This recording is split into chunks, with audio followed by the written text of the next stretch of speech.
All right, so we're here at the Houston Latino Film Festival. We're here with director Ezra Axelrod. Tell us about some of the genesis of this project as a documentary. This project started as a photo essay in the Washington Post magazine in 2021 by a good friend of mine named Heidi Pastor. She is an American who lived in Cali for 20 years, was married to a Caleño, and I met her when I moved to Cali. And when she shared this piece with me, her images were very provocative, showing this phenomenon of ex-evangelical Christians converting to Orthodox Judaism, adopting Hebrew names, completely transforming their lives to follow the very rigorous Orthodox practices of Judaism. And to see these images of very, these are people from the barrios of Cali who are doing this transition. And it just was such an intersectional and provocative story. It really lent itself to film. How have you found the reception to a film like this? Because it is at an intersection of different cultures and different, I guess, even nationalities. There's so many different, maybe conflicting things in it. And how have you found the reaction to that?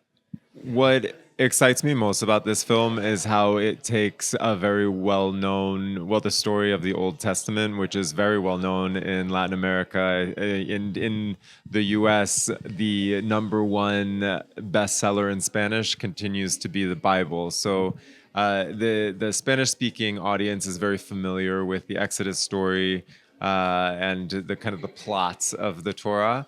And so starting there, it's an exciting allegory for the Latin American exodus that is kind of the everyday reality when you live in Latin America, saying bye to people who are leaving to start their lives elsewhere. And this film really laments that Latin America continues to be a place where people dream of leaving, and the consequences of that are felt every day and throughout Latin America: brain drain, the instability, etc. So I think this film uses the kind of religiosity, I guess you say, of Latin America to make a point about that exodus. And was there a piece of this that had like a personal connection for you? Yeah, so I'm Jewish, and when I started this project with my partner David, who is Colombian, I would say he's Jewish. He's Jew adjacent. Okay.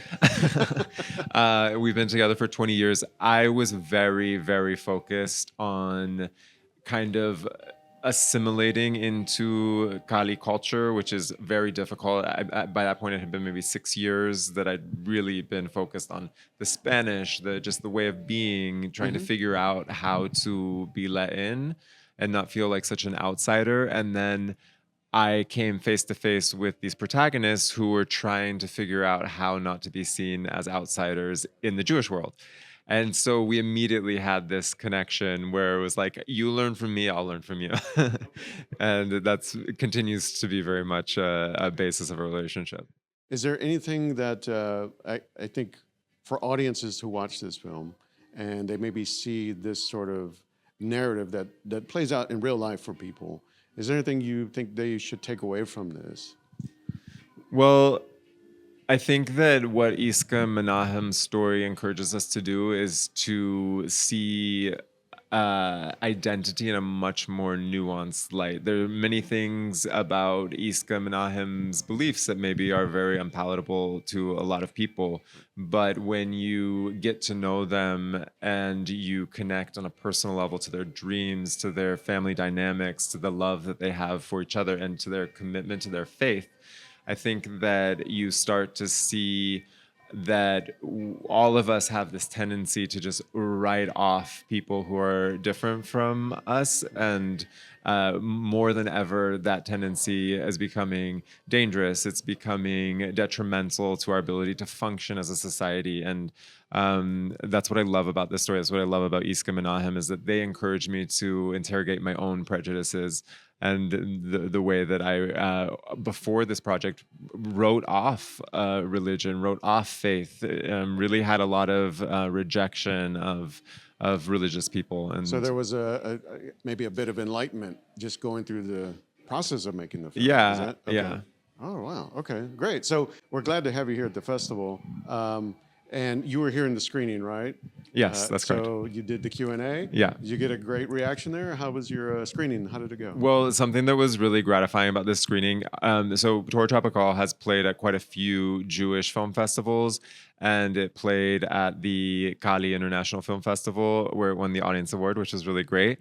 That was the home audience. It was very receptive, very, just thrilled to see this side of the city on screen. And there was somebody sitting in front of me in this screening, a Latino guy who just laughed so much, and that is the most gratifying thing, is to be able to play to Latino audiences, to Spanish speaking audiences, because they just understand all of the jokes, all of the humor. They get who Iska is, they get who Menahem is, and I feel like they're able to connect on an even deeper level. That's good. You can see that it's reaching people. Yeah. Okay, great. Well, it's great to have you here, Ezra. I appreciate it. Thanks for sitting down with us, and congratulations on having your film here. Thank you for having me in Houston.